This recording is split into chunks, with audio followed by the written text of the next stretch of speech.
2026 BRICS അധ്യക്ഷപദം BRICS ചെയർഷിപ്പ് ഇന്ത്യക്കാണ്.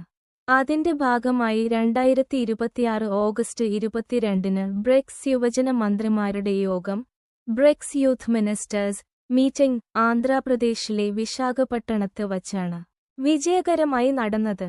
2026 ഇന്ത്യയുടെ BRICS അധ്യക്ഷതയിലുള്ള BRICS ചെയർഷിപ്പ് യുവജന മന്ത്രിമാരുടെ യോഗത്തിൽ ബ്രിക്സ് യൂത്ത് മിനിസ്റ്റേഴ്സ് മീറ്റിംഗ് ഇന്ത്യയെ പ്രതിനിധീകരിച്ച് അധ്യക്ഷത വഹിച്ചത് കേന്ദ്ര യുവജനകാര്യ കായിക മന്ത്രി ഡോക്ടർ മൻസുഖ് മാണ്ഡവ്യ ആണ്. 2026 ഓഗസ്റ്റ് 17 മുതൽ 23 വരെ ന്യൂഡൽഹിയിൽ വച്ച് നടന്ന BWF ലോക ബാഡ്മിന്റൺ ചാമ്പ്യൻഷിപ്പിൽ ട്രീസ ജോളി, ഗായത്രി ഗോപിചന്ദ് സഖ്യം ഇന്ത്യയ്ക്കായി വനിതാ ഡബിൾസിൽ മെഡൽ വെങ്കലം നേടിയിട്ടുണ്ട്. ക്വാർട്ടർ ഫൈനലിൽ ചൈനീസ് സഖ്യമായ ജിയെ ഇഫാൻ, ഷാങ് ഷൂക്സിയാൻ ജോഡിയെ പരാജയപ്പെടുത്തിയാണ് ഇരുവരും സെമിഫൈനലിൽ കടന്നതും മെഡൽ ഉറപ്പിച്ചതും. 2026 ഓഗസ്റ്റ് 23, 24 തീയതികളിൽ റഷ്യ സന്ദർശിക്കുന്ന ഇന്ത്യൻ വിദേശകാര്യ മന്ത്രി ഡോക്ടർ എസ് ജയശങ്കറാണ്.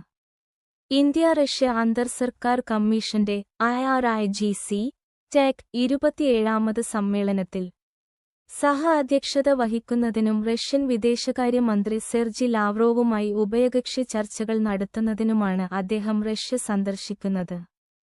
2026 ഓഗസ്റ്റ് 23 കൊളംബോയിലെ SSC ഗ്രൗണ്ടിൽ ആരംഭിച്ച ഇന്ത്യ-ശ്രീലങ്ക രണ്ടാം ടെസ്റ്റിൽ ടോസ് നേടുകയും ആദ്യം ബാറ്റിംഗ് തിരഞ്ഞെടുക്കുകയും ചെയ്തത് ഇന്ത്യൻ ക്യാപ്റ്റനായ ശുഭ്മൻ ഗില്ലാണ്. 2026 BWF ലോക ബാഡ്മിന്റൺ ചാമ്പ്യൻഷിപ്പിൽ പുരുഷ സിംഗിൾസ് കിരീടം നേടി ചരിത്രം കുറിച്ച ആദ്യ ഫ്രഞ്ച് താരം അലക്സ് ലാനിയർ ആണ്.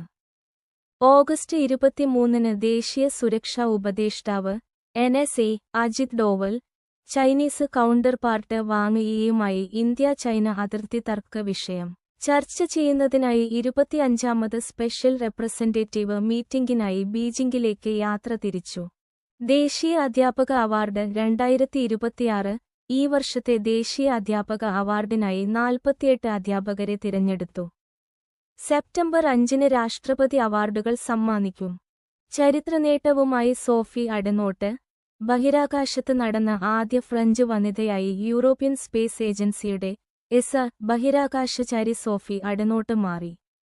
അന്താരാഷ്ട്ര ബഹിരാകാശ നിലയത്തിൽ ISS എത്തി ബഹിരാകാശത്ത് നടക്കുന്ന സ്പേസ് വാക്ക് അഥവാ EVA ആദ്യ ഫ്രഞ്ച് വനിതയും സാമന്ത ക്രിസ്റ്റോഫോറെറ്റിക്ക് ശേഷം രണ്ടാമത്തെ യൂറോപ്യൻ വനിതയുമാണ് ഇവർ.